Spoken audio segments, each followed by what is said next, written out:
Now to wait patiently for it to notify that I'm streaming. So that way I don't cut myself off again.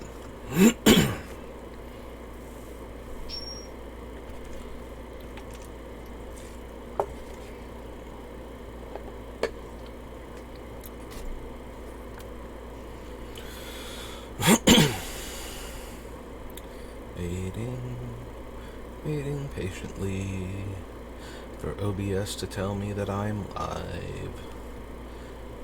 Probably shouldn't be singing just in case it picks up any of this, because I do not have a good singing voice.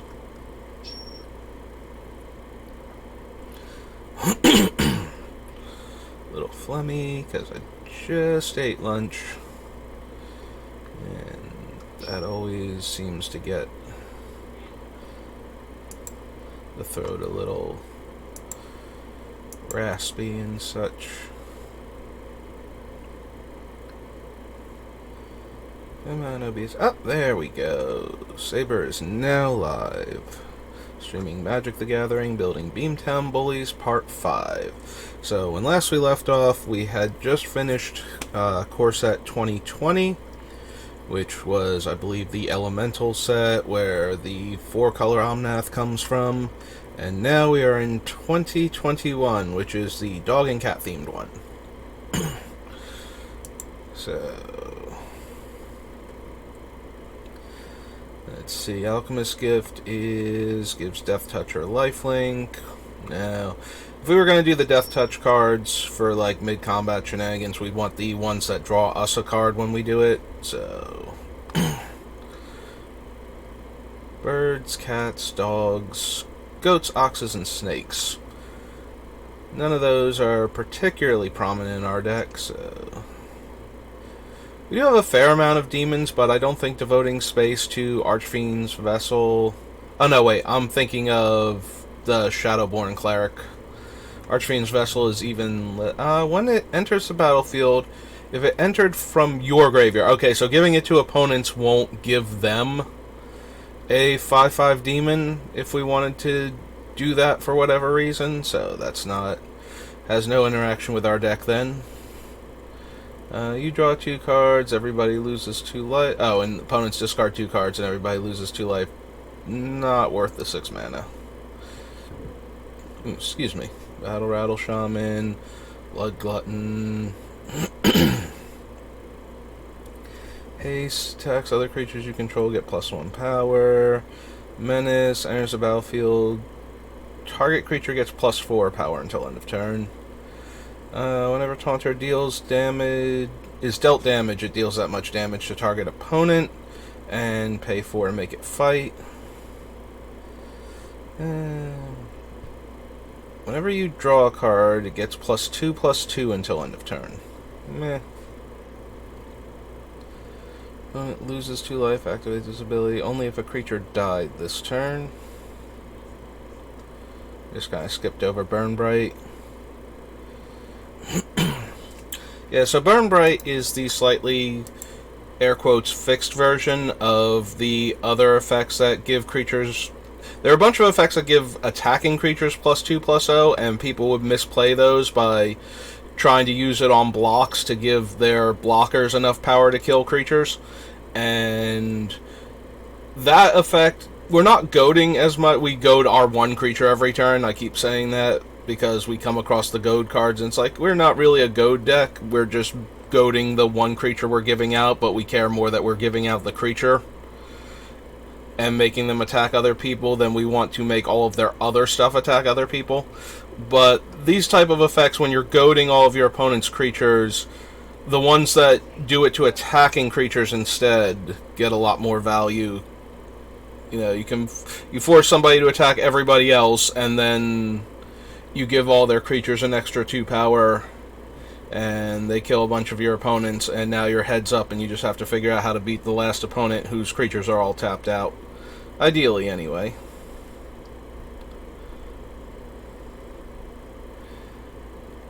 That's another must-be block. It only has to be blocked by one creature, since it doesn't... If it had, like, Menace or something... excuse me. they could force the defending player to block with 2 creatures, but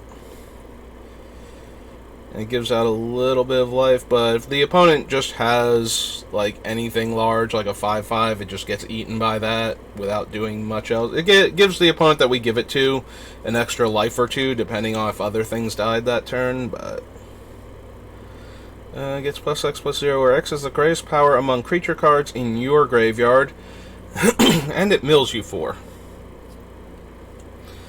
We do plan on putting some huge creatures in the graveyard, and having like a 9/5 or a 10/5 that is also stocking our graveyard is not the worst.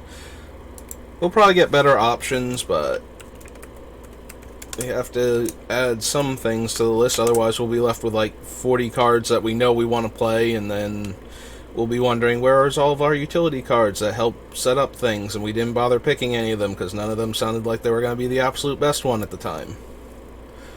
So, Carrion Grub is 3 in black for a 0/5. Insect. ETB, mill 4 cards.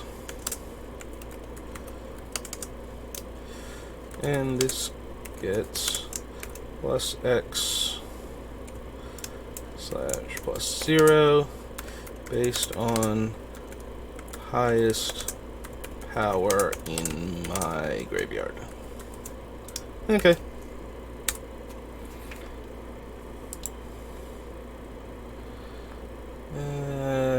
Deals 3 damage to each opponent. Gonna clear my throat out eventually.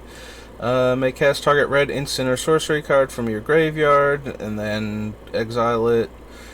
Discard your hand, then draw 7 cards until end of turn. This is a -8, so you need to uptick her 3 times to pull that one off.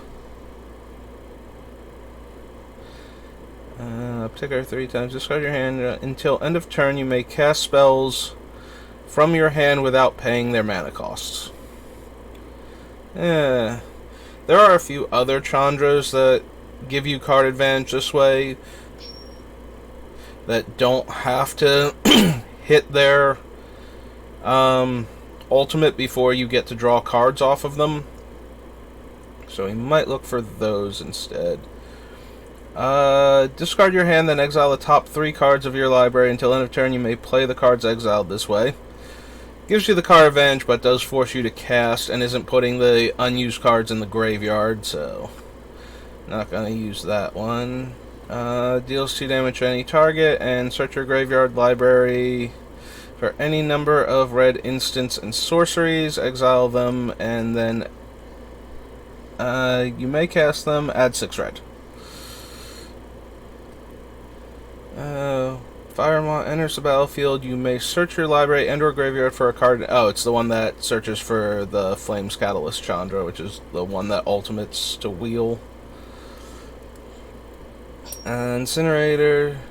Costs X, last where X is the amount of non-combat damage dealt to your opponents this turn. 6/6 Trampler. Whenever a source you control deals non-combat damage to an opponent, it deals that much damage to target creature or planeswalker that player controls. Probably not. Tap to deal 1 damage to an opponent or planeswalker. When a source you control deals non-combat damage, this gets +1/+0 and double strike until end of turn. Mana Sower, Mana Invading Color, adds 5 colors, looks like. And 5 tap, draw a card for each color among permanents you control. 2 or more non-land, non-token permanents with the same name, so that never happens. There's Colossal Dreadmaw.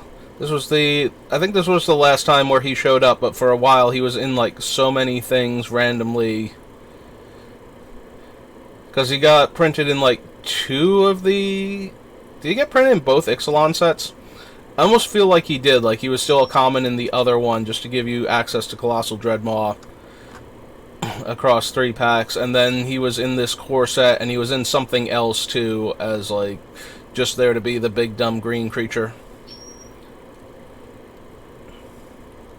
And so there's a joke that he was going to be in like every set from now on and try and like overtake Giant Spider for most reprints. Goblin themed card. Enters the battlefield, you may sacrifice a creature if you do draw a card. You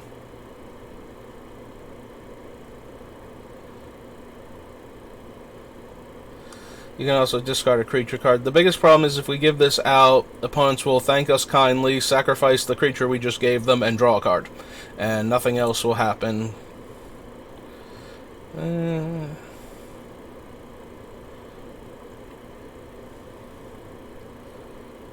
Demon from the graveyard by paying 3 life and discarding a card. Yeah. It's not doing much of anything. Beginning of combat on your turn, you may sacrifice another creature. When you do, this gets +2/+2 and trample until end of turn. Not a big instant sorcery deck, so double vision's not going to do much. We need a creature, a power 4 or greater for it to attack. Alright, Elder Gargaroth. Vigilance, Reach, Trample. Attacks or blocks, you choose one, you get a 3/3, you gain 3 life, or you draw a card. Elder Gargaroth is a very powerful creature when he was printed. He's got a lot of modes to choose from. Happens most of the time. His biggest drawback is that, since it's non-ETB, it is possible to kill him before getting value out of it. It's also not a terrible creature to give out if we're trying to be friendly. They get one use of him, so they get to choose whichever one of the 3 things is best for them. If they're, dying to little pings, they can gain life. Otherwise, they're probably either going to make the 3/3 or draw a card. But I think he's good enough for us to play. Roth.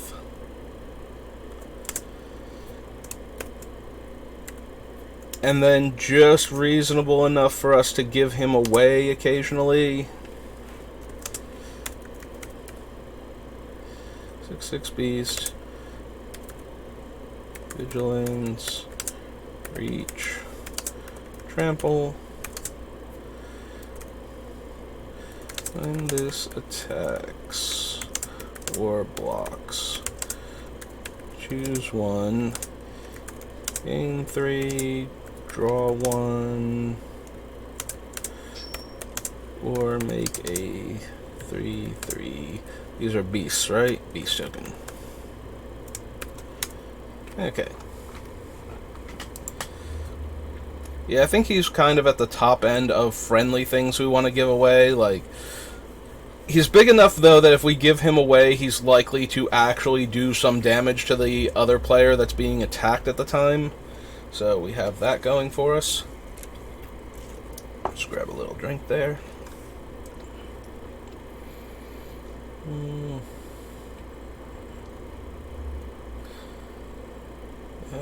Other cats have +1/+1 in protection from dogs. Whenever one or more cats you control deal combat damage to a player, destroy up to 1 target artifact or enchantment that player controls.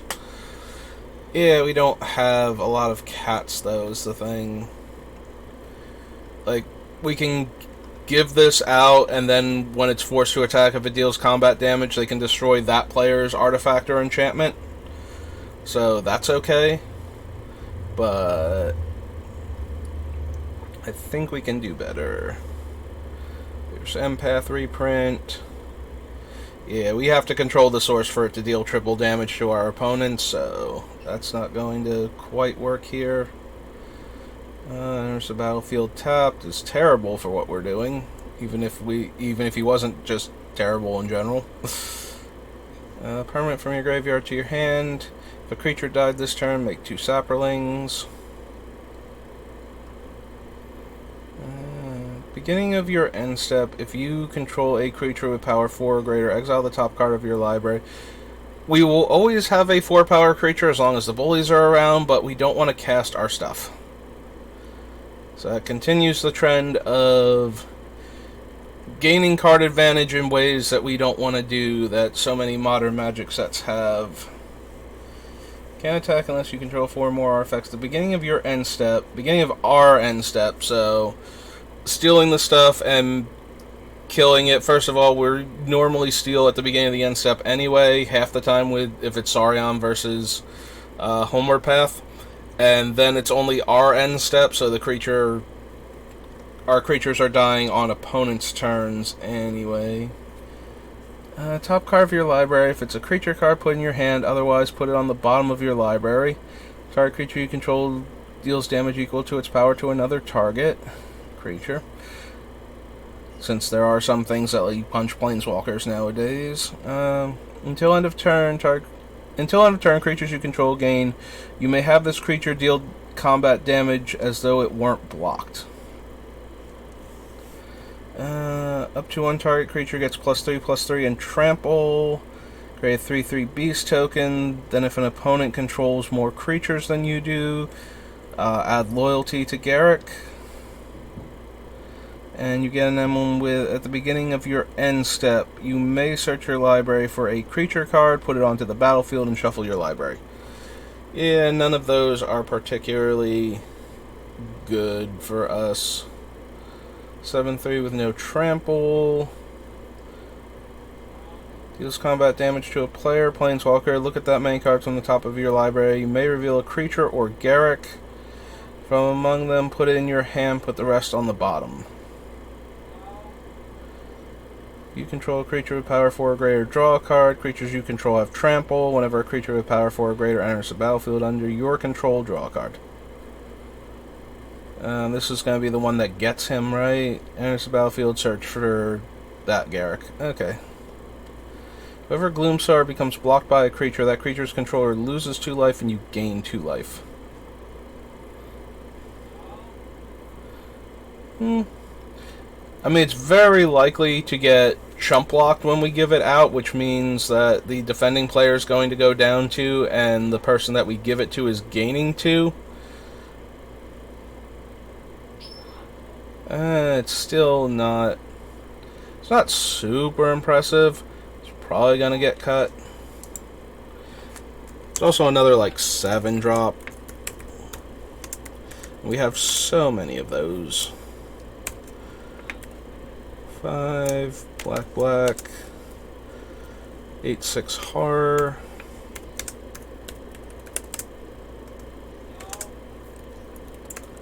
When this becomes blocked,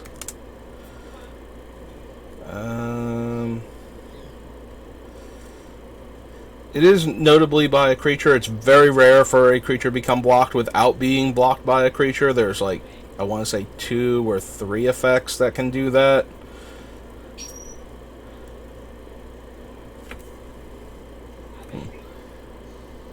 Apparently sower is not a real word. I don't know if you can hear my stepdad in the background or not. Ooh. My CPU usage just flashed into the yellow and red. I've never noticed it do that before. Usually it's sitting very comfortably in the green. Have to keep half an eye on that. Yeah, I don't know if you can hear him in the background currently arguing with the parrot. But sounds like our Bonks is getting into trouble again.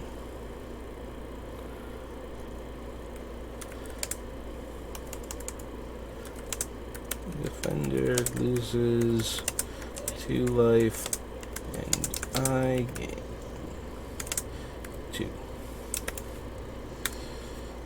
Alright. Reach, as long as you've drawn 2 or more cards this turn, it's +0/+2 in Vigilance. Not super relevant. 1/1 that dies pings 1. When Gorman enters the battlefield, each opponent sacrifices a creature. Good old Grim Tutor. Probably no to Havoc Jester.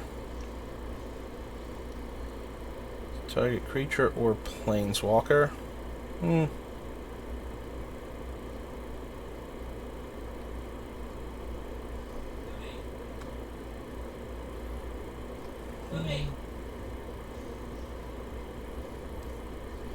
Trample, sacrifice another creature, put a counter on that.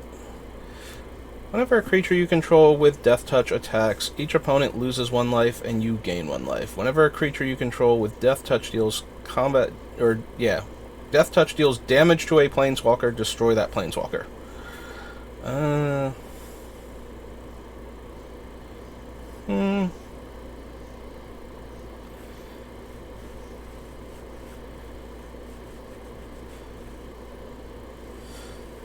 It's a decent way to keep planeswalkers in check, assuming that the person we're giving this to agrees that the planeswalker in question is the problem. The opponents can still chump block, but it will be a chump because if they block the Hooded Blightfang, then they lose their creature, and then this thing would have died anyway. And if it goes to the graveyard, then we don't have to grab it back and sacrifice it, and then we can give it to the next player who agrees that the planeswalker is a problem. We will lose a few life that way and give life to the other one, but all of our opponents are also losing 1, except for the one we're giving it to. So, although if we have to pass it around like that, we will keep losing life, and each person will gain back the life that they lost from the other players.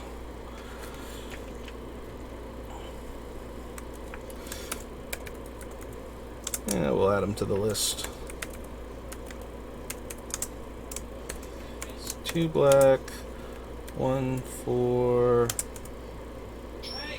Snake, Death Touch,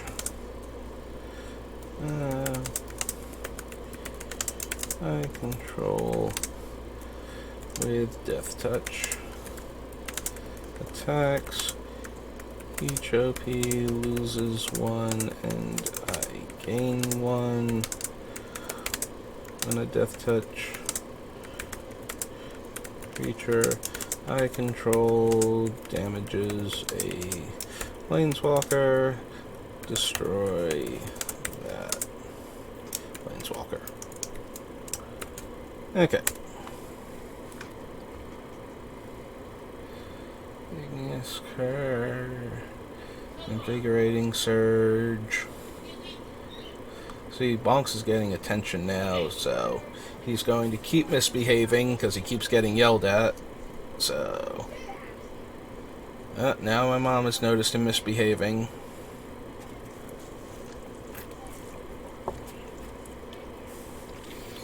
And whenever you draw your second card each turn, create a 2/2 green cat. 6 mana until end of turn. Creatures you control have base power and toughness XX, where X is the number of cards in your hand.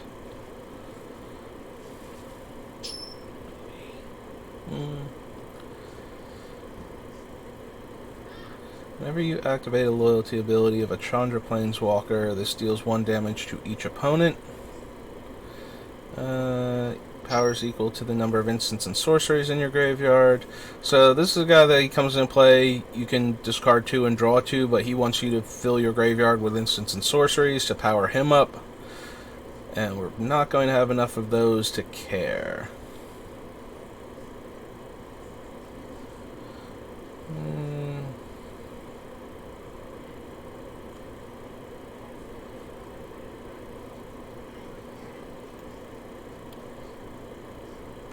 I think we saw this Liliana in one of the Commander deck precons, so she's the one that cares about zombies. This is the Planeswalker deck one from the last set to have Planeswalkers, like Planeswalker decks. Obviously, Planeswalkers are still very much in every Magic set, but this is where they stopped doing the Planeswalker deck with every set and started doing the Commander decks with every set instead. Return up to 1 target creature card from your graveyard to your hand. Destroy target creature. Its controller loses 2 life, and target opponent loses 2 life for each creature card in their graveyard. Devotee powers zombies, beginning of your end step. If a creature died this turn, you can pay 2 mana to make a 2/2 black zombie token. This guy was very fun and limited.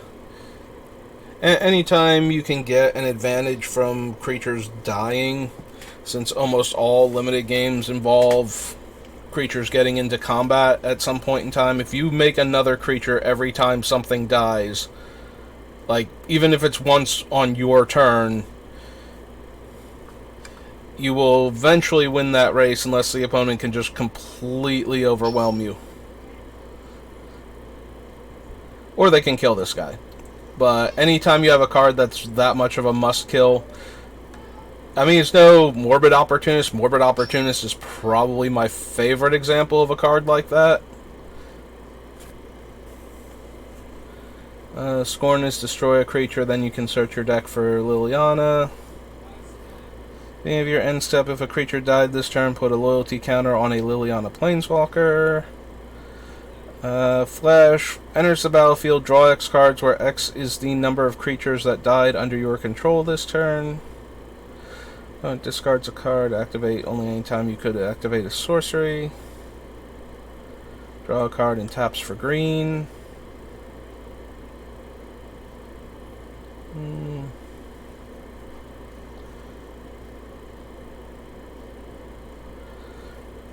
There's Massacre Worm. Massacre Worm has a good chance of getting into this deck, but we're going to add him when we get to... it's not new for X, I believe he's the middle set from Scars of Mirrodin. Block. So we'll add him in there. Alright, that's everything on page 1. Off we go to page 2.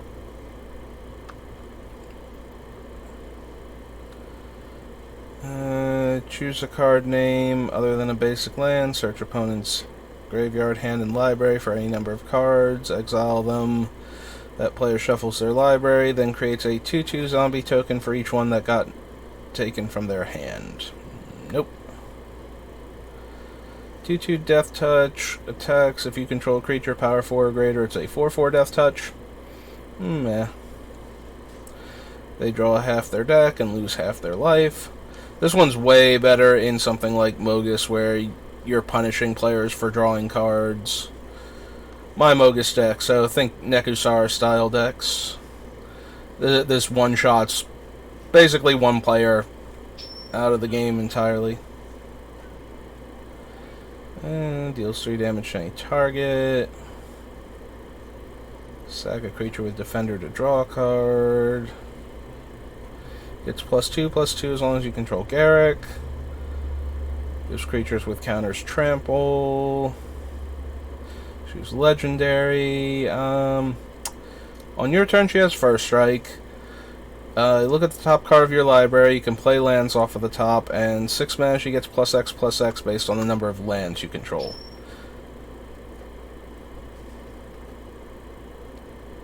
Yeah, I redlined again. I wonder what is doing that. Like, am I just overtaxing my CPU right now? Is it too warm back here? Maybe. Target opponent sacrifices a creature with flying. Beginning of your end step. There are the sanctums. Scavenging Ooze. We already have Grave Robber as a way to eat cards out of graveyards for value. I don't think we also need Scavenging Ooze, but maybe.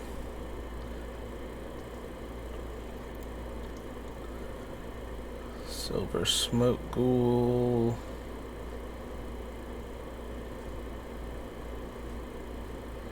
Beginning of your end step, if you gain 3 or more life, return it to the battlefield tapped. So we don't gain life, so we don't get it back for free. Opponents can't sacrifice unless they have the mana to do so, or unless we run Urborg.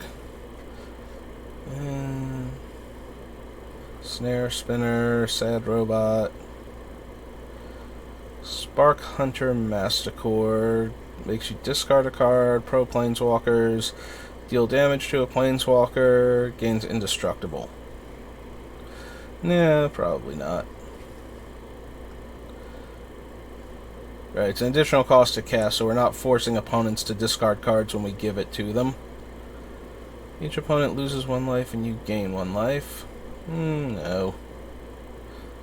Enters the battlefield, it deals 2 damage to each opponent. Another target creature with power 2 or less can't be blocked this turn. Red 1, tap, discard your hand until end of turn. Whenever a creature you control with power 2 or less deals combat damage to a player, draw a card. So, this is Teferi's wife. If we do the Saboteur thing with little creatures, she obviously gets them through, like, she doesn't even tap to do it, so... We can't reanimate her, though, or give her to other players, since she's legendary. And I don't know how many 2 or less power creatures we're going to wind up with in our deck that we want to attack. Although, if we're giving out Saboteur creatures to attack with, then she's probably going to be good enough, because then we can make ours unblockable until they die, and then maybe we can discard some of our more, you know, the things we don't want to cast to get them in the graveyard and draw fresh cards with her. Hey. Oops. Just brushed the microphone with the wire from my headset. Sorry about that. Alright, let's add Mrs. Teferi. Sorry, Subira.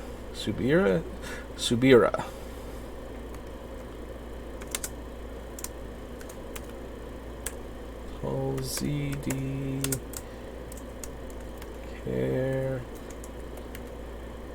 Caravaner. Apparently Subira is a recognized word by Microsoft Word. I'm always kind of surprised by the names that, you know, Word recognizes as actual names that I've never heard of before and just goes, yeah, that's a real word. I accept this word. 2, she is a 2/3 human shaman.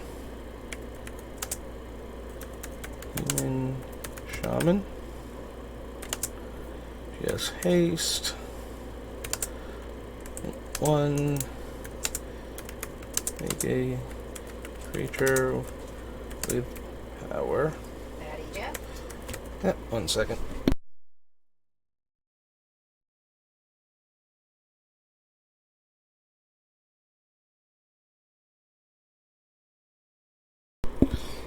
And I'm back. Alright, target creature with power 2 or less can't be blocked this turn. And 1 red tap.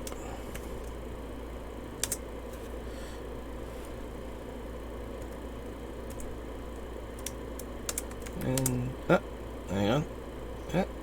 Okay, red lined again. Red. Yellow. Green. Alright. Let's see if it stays green. Alright. Tap and... wow, it keeps going into the red. I wonder what that looks like. I'm going to turn on Twitch now and take a look at myself. So there's going to be some echo going on, but I want to see what that looks like from a viewer standpoint when it does that. See if that's like dramatically interrupting my stream.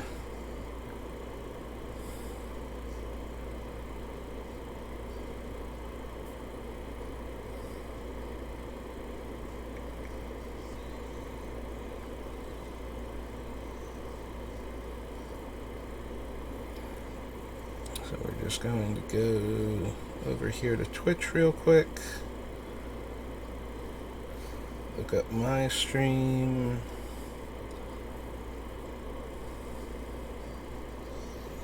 And see if that's making like the stream choppy or anything.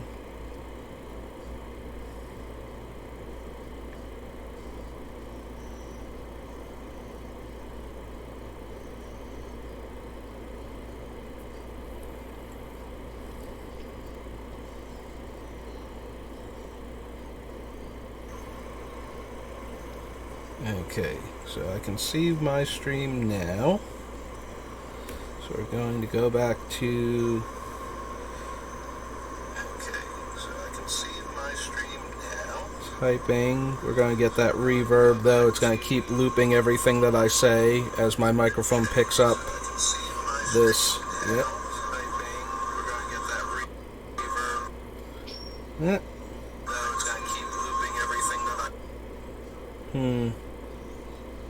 Stream looks a little choppy.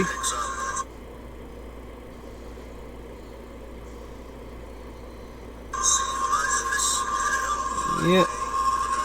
So the stream looks a bit choppy. So we might have to cut this one short today because I don't know. Maybe somebody else is also online, like my mom. If she's doing stuff, that might be why we keep flashing from green into the yellow and red. So we might have to just do M21, which is a bit of a disappointment. I did want to get deeper. Keep my eye on that little block and see if it lags out again.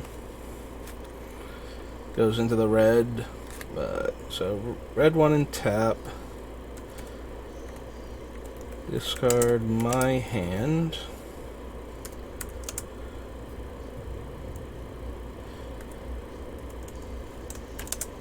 Until EOT, when my creature with power 2 or less deals combat damage to a player.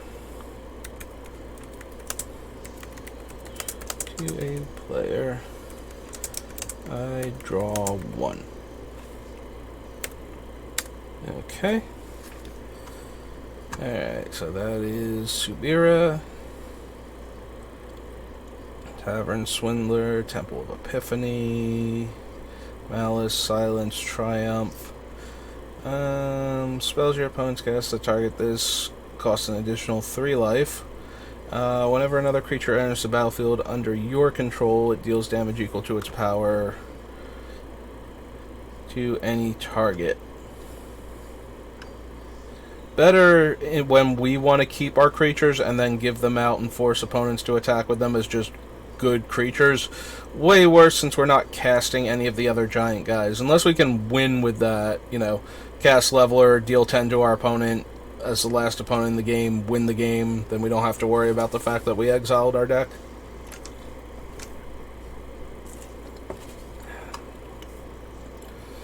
Alright. Scry 3, then reveal the top. If it's a creature or land, draw a card. Gain control of target creature until end of turn. Untap it, gains haste. Add 2 mana. No. Transmogrify is polymorph but in red, so we don't want that. Make it a 3/3 or gain 4 life.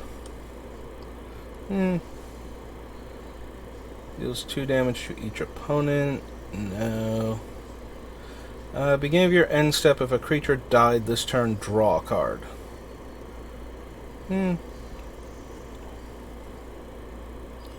Double the power of target creature until end of turn. Alright, so since we can put giant creatures into play fairly quickly and give them haste, and since they're going away at the end of the turn anyway, we might benefit from a Berserk variant or two. So, Unleash Fury is 1 in red. Instant. Double target creatures power until EOT.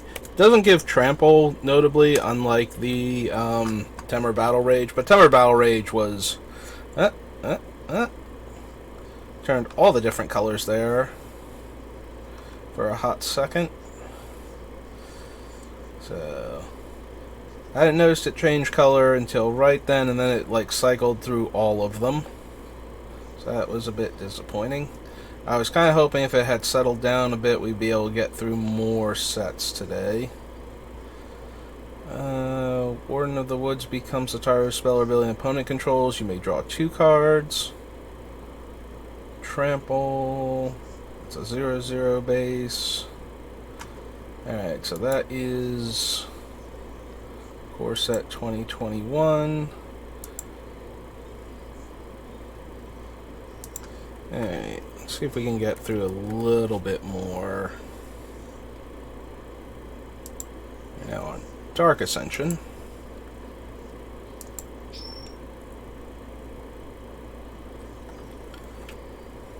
Yeah, I was really hoping to get through all of the core sets and do like a few actual Magic sets with like mostly new cards in them. Yeah, unfortunate that that's a sorcery, because if we could give our opponents a 10/10 and make that 10/10 fight everything else they controlled, we'd be doing a lot better.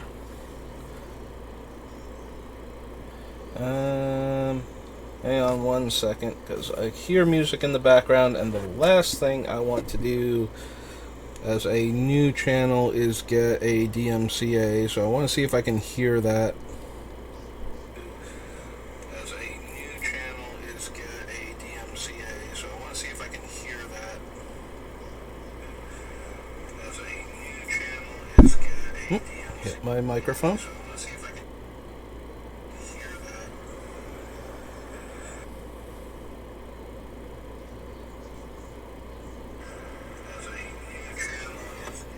Alright, I don't seem to be able to hear it in the background, so that's a good sign.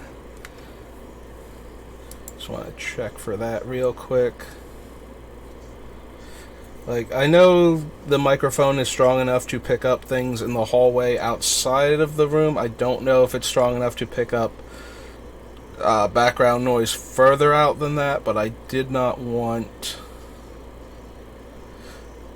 to risk, sounds like it might be Shine Down or something, which I'm sure will get me DMCA'd if I have that on in the background. That also might be, she might be streaming it, which might be what's knocking me out of the green and making the stream lag. Yeah, she's been homesick for the past couple days, so I don't want to have to ask her to stop just so that I can do this. If I were actually doing well as a streamer and this was making me money and whatnot, I might, politely ask her to give me a couple hours to do my stream. And I'm sure she would understand, but since it's not currently a money-making thing, I'm cycling through these cards very quickly while talking, and while I'm reading some of them, I'm not reading all of them, so I should probably actually take a moment. Those are not anything. Nope. Right, combat damage. Crushing Vines. Bloodletting. If a source would deal damage to an enchanted player, it deals double that damage to that player instead.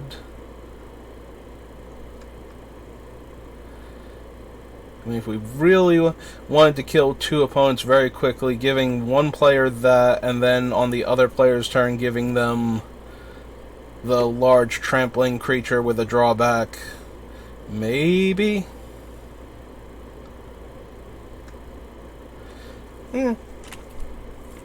Might actually be worth considering. Alright, so we get rid of M21 and we go... Alright, this is Dark Ascension. I'm typing in the name of the card.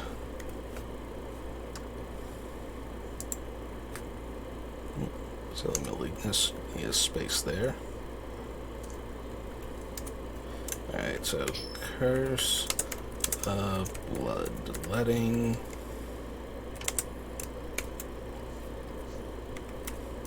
Aura, Curse, 3 red. Whenever enchanted Alright, let's do it properly. If a source would damage enchanted player, the damage is doubled.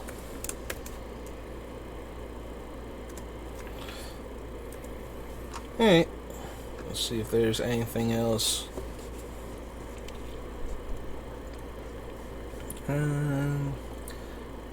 Curse deals damage to that player equal number of curses on them, and then this lets us put more curses on them.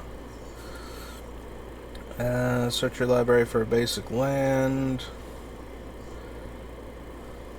Yes, destroy target creature. If it was human, gain life. Sack a human to put counters on this. Ripper's a 2/1 haste, and when it deals combat damage, it gets a counter.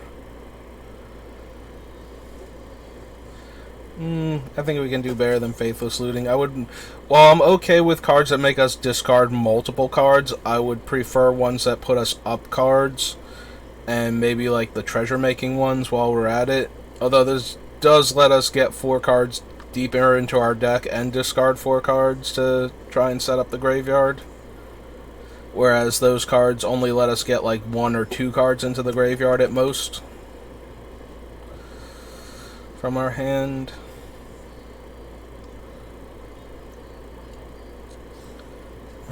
Sacrifice a creature, torture gains flying, and then if it's human, gets a counter. Battlefield, target creature gets -2/-2. Whenever enchanted creature blocks, you gain 3 life. At the beginning of your end step, you may sacrifice a non-token creature to get X 2/2 green wolves. Yeah, if we could sacrifice during other players' end steps, maybe. That would still only work in conjunction with Homeward Path, since the Sarin, we would already be past the beginning of the end step when it would trigger. Although it is a sacrifice, so if we stack the triggers properly, right, we would, if Sauron resolves first, we would gain control of the creature and then be able to sacrifice it, so if we have effects like that. Alright, so there's Flayer again. Whenever Flayer the Hatebound or another creature enters the battlefield from your graveyard, that creature deals damage equal to its power to target creature or player.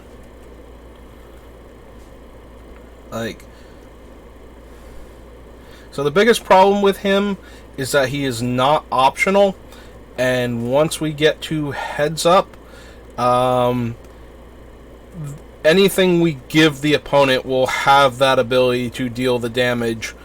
So it would be able to like go to our face if it would work for them. Like we wouldn't be able to give them like Leveler or Eater of Days or something and have them, and then we would have to be able to survive the 9 to 10 damage we're taking from this scenario. And we do mostly want to be giving out big creatures with this effect, so I don't think that is the best use of our abilities here. I'd say I was going to look at him again when we got back around to him. Oh yeah, it's Morbid. I'm reading his game text and ignoring the keyword, and I would have gotten to his full text faster. Grim Backwoods is a land at 4 mana, so effectively 5 because we're tapping it also. So we need to have 5 mana to do this. We can sacrifice the creatures when we steal them back from the opponents to draw a card. Honestly, I think I would rather be running something like High Market, where it's like 1 mana to sacrifice the creature and gain the life. Like, the card, getting the card is better. If this tapped for like black or green mana and came into play tapped or something, we might include it.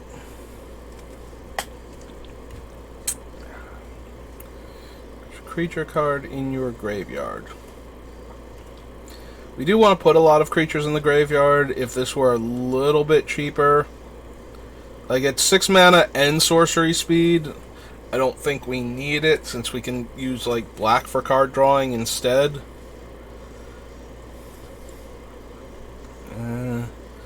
Target player discards 2 cards. Creature died this turn. You choose the 2 cards from their hand. No.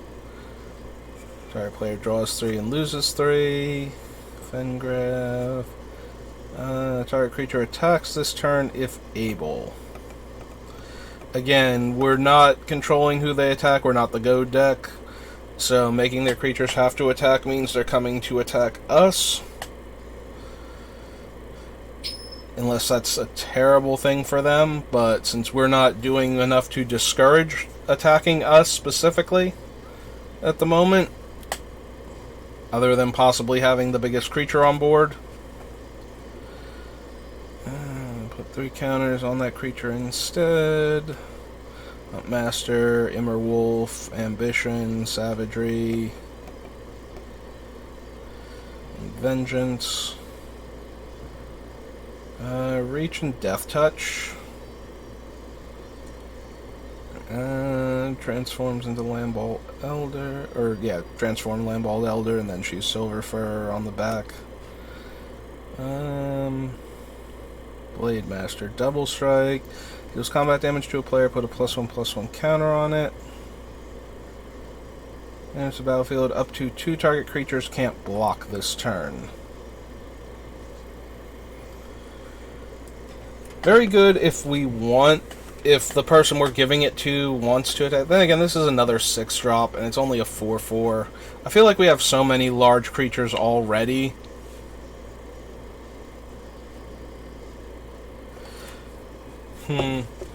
So the biggest problem with Mikaeus is that if we steal the thing back and sacrifice it for value, if we're stealing the terrible things back and sacking them for value, then he's going to give them back to us, so we can't do that at that point. We have to let them get exiled. We do get to let them get exiled, though.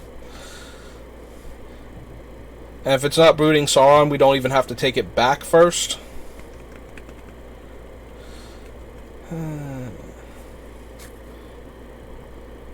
We're going to add him to the list. I mean, Mikaeus the Unhallowed is just a card that usually makes, excuse me, my commander decks anyway. Oops, I don't know why I closed parentheses there. And Mikaeus is just such a massive value card that he usually makes it into my commander decks regardless, unless I'm very heavy humans in black.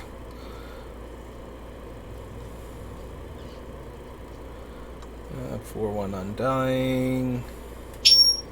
Fire breathes your whole team. Has Undying and gives all wolves Intimidate. Was this before Intimidate was keyworded? Creatures you control can't be blocked this turn except by 2 or more creatures. Yeah, okay.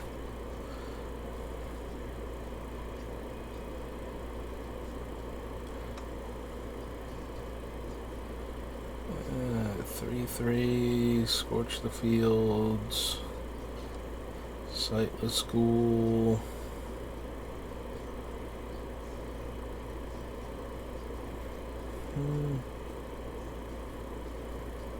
Forest Walk, Undying in Haste.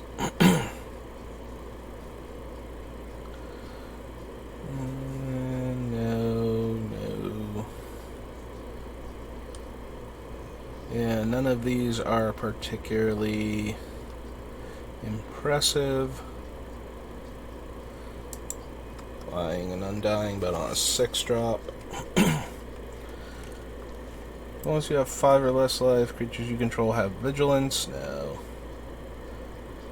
Vigilance, Trample, and Undying.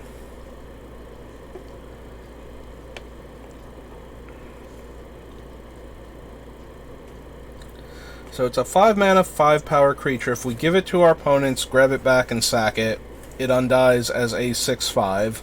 So we would then get a 6/5 creature that we can just keep. We do have to grab it back and sacrifice it, though. We have 2 effects right now that do that. And I do look at stuff with the idea that we're going to manage to get one of those 2 cards out for a little while. Alright. This is Vorapede. That's 2, 1, 2, 3. For a 5/4 insect, vigilance, reach, not reach. Sorry, vigilance and trample, but not reach. That was the oh, his name's gone right out of my head. The one that makes the beast or draws a card or gains life. And all of a sudden, it's been like a minute and a half, and his name has gone completely out of my head. So, vigilance, trample, and undying.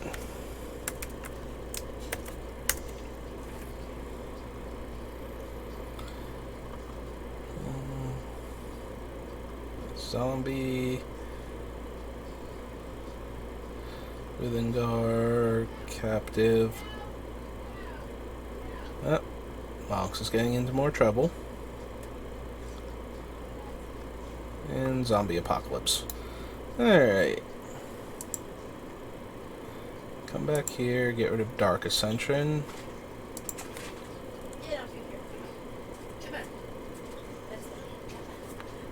Dark Steel.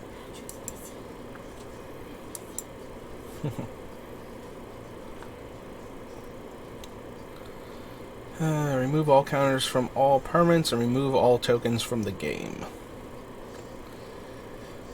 Nope. Aether Vial, no. Whenever you gain life, so no.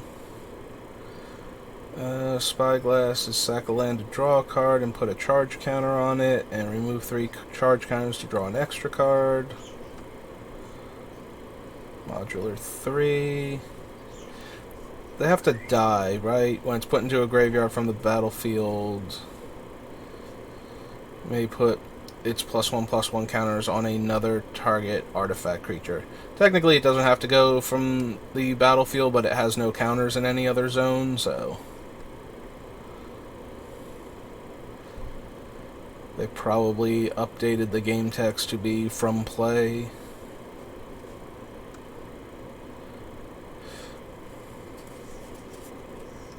Yep, redlined again.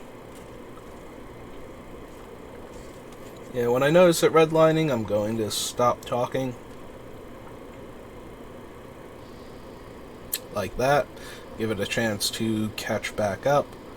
But since I'm very focused on the cards and the chat, just in case another bot shows up,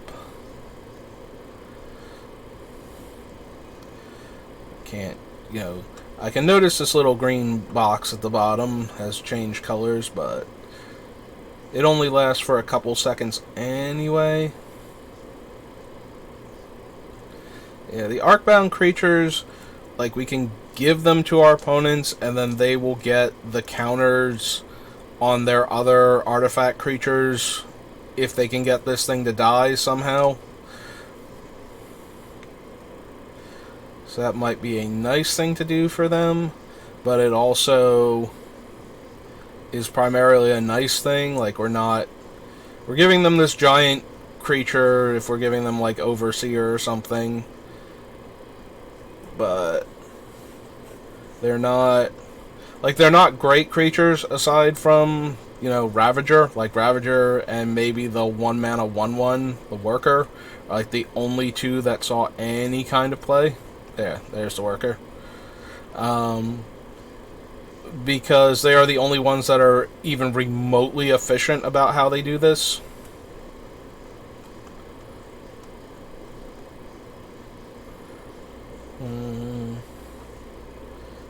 Player loses 1 life for each tapped artifact.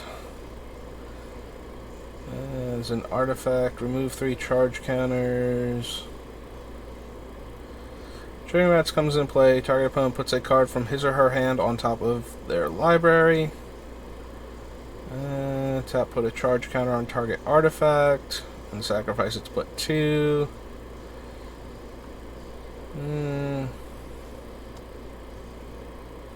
Oh, the Brood isn't even a creature most of the time. Darksteel never goes to our graveyard. This is more relevant for its Phyrexian variant, the Blightsteel Colossus, where if we could give it to another player and force them to attack, they might just poison counter down somebody, but Yeah, they have replacement effects, so they never go to the graveyard, unlike the Eldrazi Titans from original Rise of the Eldrazi, where they go to the graveyard, their trigger goes on the stack, and we could give it to somebody in response before they get shuffled away. The Darksteel and Blightsteel just go back to the deck instead of ever touching the graveyard. Darksteel Ingot used to make it into almost every single deck as a mana rock, but now we have the Skyclave Relic, which is just a lot of people say strictly better when a card has mostly upside on it. I believe, though, that Skyclave Relic is actually strictly better. Like, there's no downside to it having Kicker in order to make the other two copies of itself. Yeah, the thing about Magic is a lot of people say strictly better when they mean generally better, because it's very difficult for a card to be a 100% always better version of a Magic card, because there are enough cards in Magic that there will always be a corner case scenario where you are punished for having the perceived upside, including things that seem innocuous, like slightly higher casting cost. If one spell costs 2 mana and one spell costs 3 mana and they do the exact same thing, the 2 mana one is the superior card. That's always going to be the case, because being able to cast your spells cheaper is always better. Then there's the card Spell Snare, which is a 1 mana spell that counters spells that have exactly mana value 2. So, casting the 2 mana version of it gets it countered, casting the 3 mana version of it doesn't, in the situation where the opponent only has that as the counter. So, yeah, a lot of time saying that the card is not strictly better is being super pedantic, because the situations where the one card that is inferior is actually the better choice don't come up often enough for the card not to be the superior version of the card. So Skyclave Relic is actually an example of a strictly better Magic card, because the multi-kicker option is not a drawback. It is an option that gives you the ability to do this, but you always have a Darksteel Relic regardless. It's always the same CMC, same indestructibility, same tap for 1 mana of any color, so the ability to do more with it is always an upside, whether or not you want to do more with it, because at that point the ability to do more with it makes you more vulnerable to syncopate-like effects, where the opponent can make you not be able to resolve it because you are tapping out to do the other ability. But it is just an option. You could have always cast it as the 3 mana version of it, gotten the 1 copy of it, and still had the mana up to work around that. So the card itself is always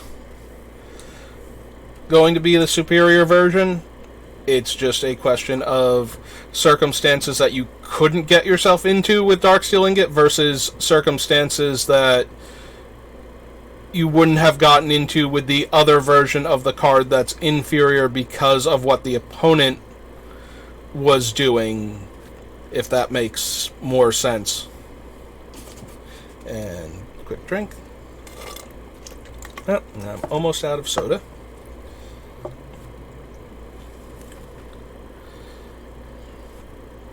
Yeah, that's one of my nitpicky things. I am very pedantic about such things when I hear people talking about how the card is strictly better than another card, especially if I can actually come up with more reasonable scenarios where the other card is better, as opposed to the ones where it's like super corner case, where, like if there's a card that says creatures with power 3 or greater don't untap, like Meek Stone or Marble Titan, then the base 2-power version of a card might actually be the superior one in that situation, where it wouldn't be in any other situation.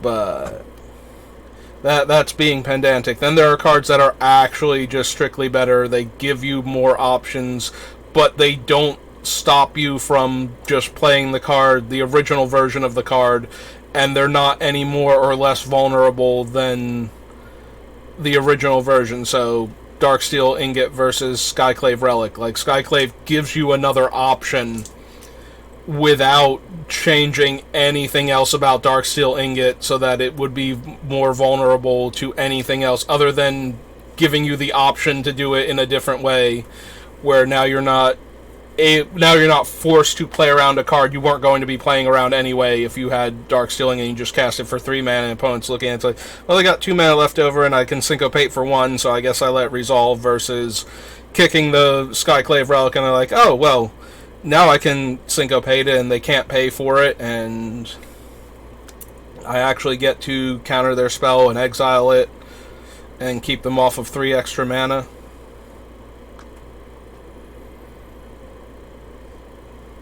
Yeah, there's Death Cloud.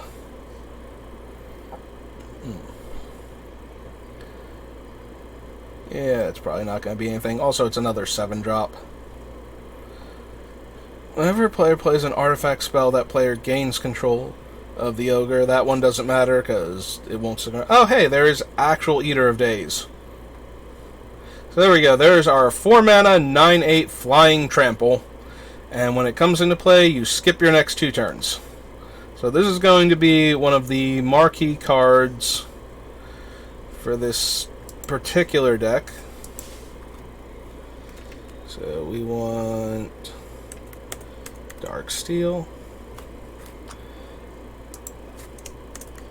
Eater of Days is a 4-mana Leviathan, and it's a 9/8/2. I thought it was much lower toughness than that.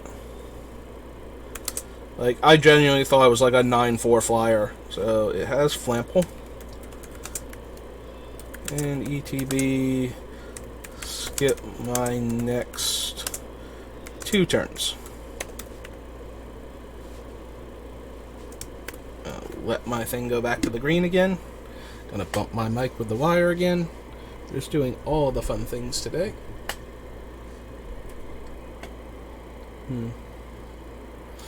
Alright, we'll see if we can figure out the wire thing later on, because I would need to disconnect it and run it back through itself so I can hang it over the top. I don't know quite how I got it down in that section, but where it currently is, because the headphones won't fit through there, and I didn't think I had it set up like that.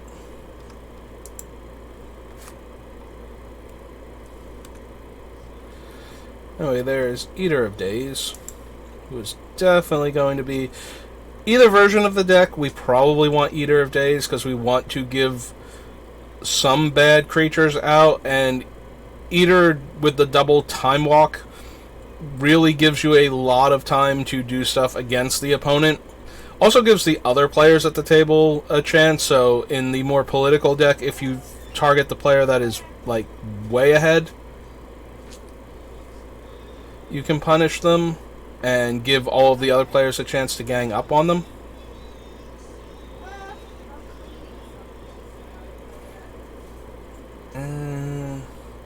Furnace Dragon enters the battlefield if you played it from your hand. Okay, so we can't use Furnace Dragon as a destroy all artifacts effect. So there's that. Yep. Hang on.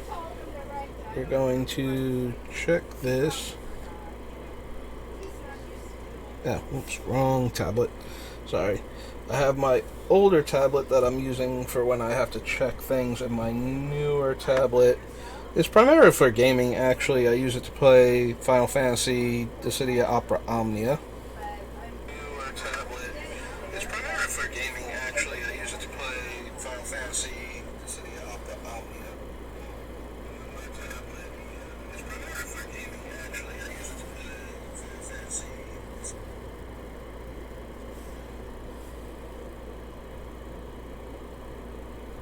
Okay, she's actually moved away from the back room. She's talking to my grandfather. At the moment, I didn't want her to say anything that would get picked up on the microphone and wind up being broadcast, so I wanted to make sure we couldn't hear her there.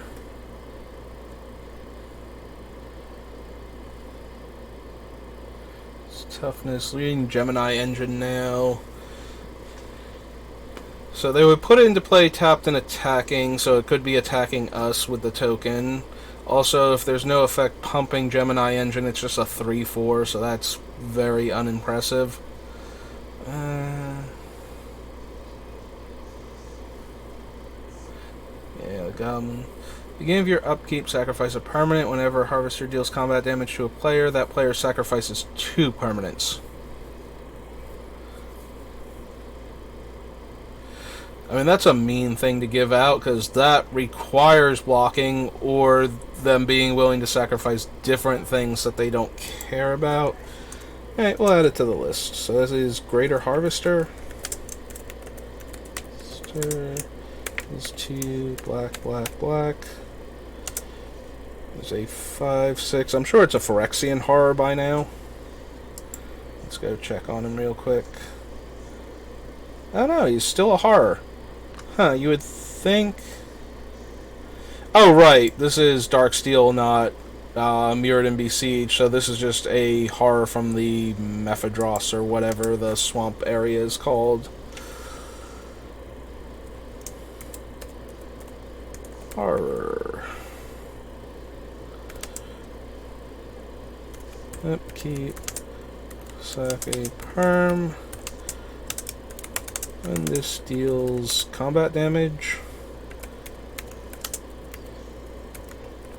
to a player. That player sacks 2 perms. Alright. Mediocre bat. Heartseeker equipment. Hunger of the Nim. Dusted Roothold. Whenever an opponent plays an artifact spell, you may... Ooh, I redlined.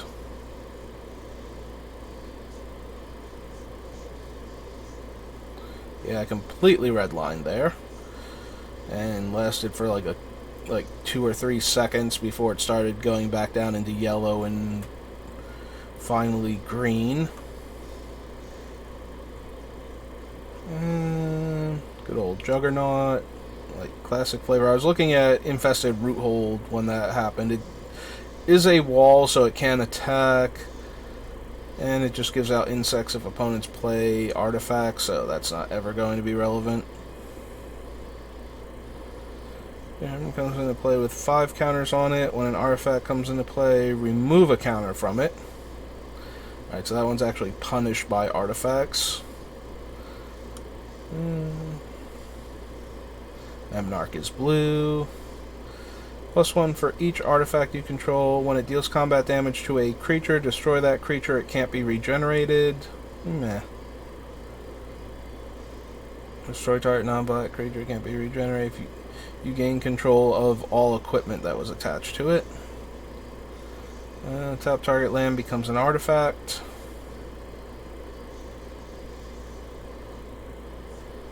Near Matrix, near Moon Vessel,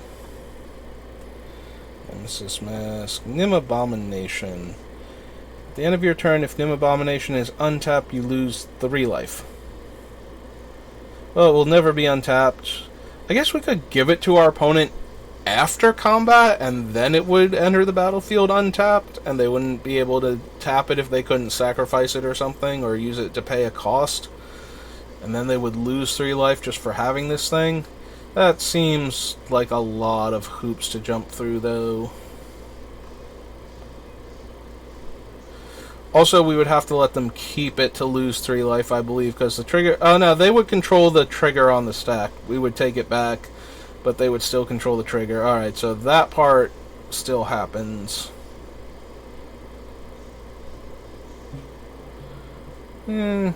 Still seems super mediocre. We've got to be doing better stuff than that.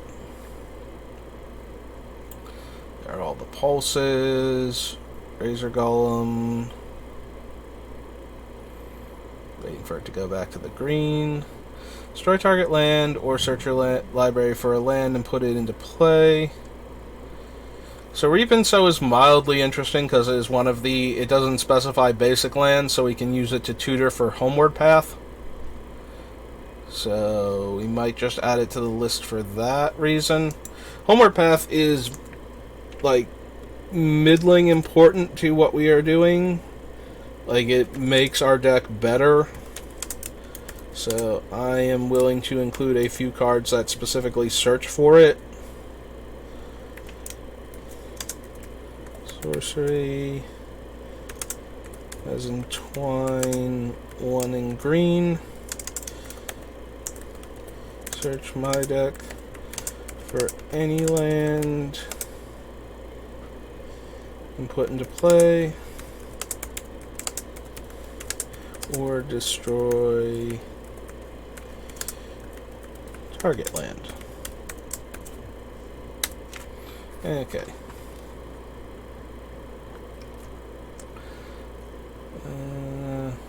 When it attacks, tap all artifacts. I don't know that I super care about tapping all artifacts, like that I would want to give this to an opponent, have them attack with it, tap all the artifacts in play. There are some decks that would mess with a little bit, but I don't think it would do anything consistently enough.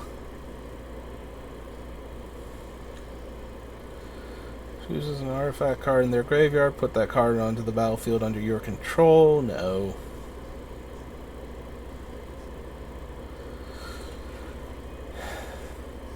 I would like some of the, aside from the Boots and Greaves, the idea of giving the Bullies indestructible is a thing that mildly interests me. Shield of Cauldra is probably the most expensive way to do this, so I'm disinclined to put that one specifically in. Like, I think Darksteel Plate will probably make the deck. Until end of turn, whenever a creature is dealt damage, destroy it, or until end of turn, whenever a creature is put into a graveyard from play, that creature's controller loses life equal to its toughness, and Entwine do both.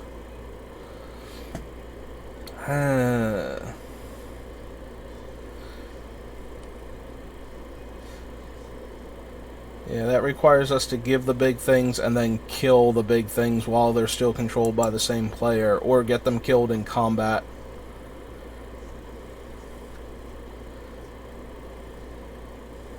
It is pretty brutal with, you know, now that we know Eater of Days is a 9-8 instead of a 9-4, and the Leveler is a 10-10, I believe. I've been calling it 10-10 this whole time. It's going to be sad when we get to it, it's like a 9-9 or an 8-8. I'm just like, I could have sworn you were a 10-10. I've been calling you a 10-10 this whole time. I mean, we're on video 5 for crying out loud. Play Tangle Spider anytime you can play an instant, and it has reach. Creatures you control are unblockable as long as defending player controls an artifact land. Protection from artifacts. Comes blocked by an artifact, it gets +3/+3. Trinosphere, Unforge, Urgolem Eye. Fixes mana, sacks to destroy stuff. Untaps artifacts.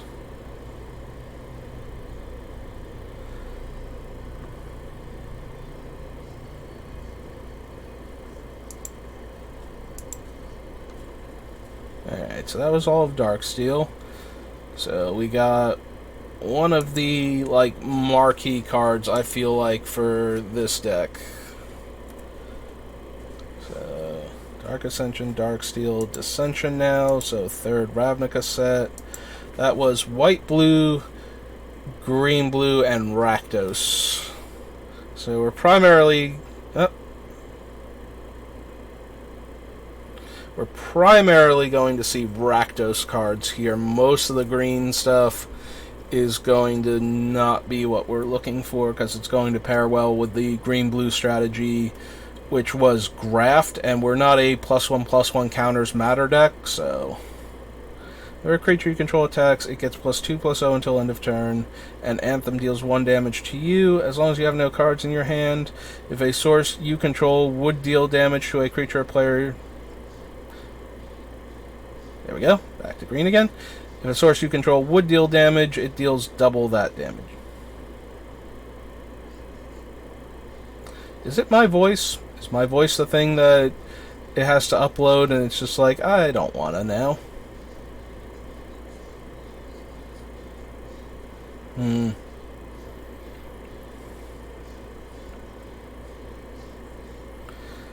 Nah, that just gives them the option to sacrifice the avatar. Wow, it is just flickering back and forth. It is barely staying green. We are mostly in, like, it goes from a dark green to yellow to light green. Yeah, we might have to stop here on Dissension. That is mildly disappointing.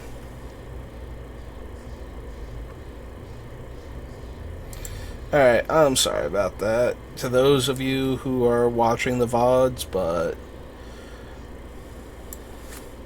so we are beginning of Dissension, which I can't spell properly. Two S's, not a C. There we go. Alright, so unfortunately we're going to stop here because my internet connection just keeps wanting to flicker in and out for the upload. And that's going to just create a choppy, frustrating to watch video. How long did we make it before this became an issue?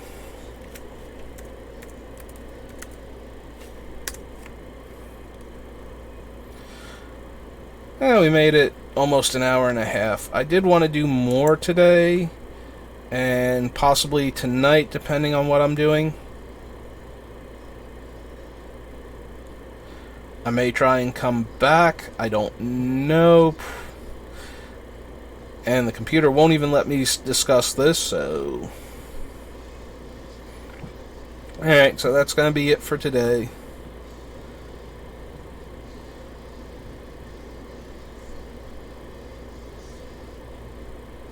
I have to hope it goes better tomorrow.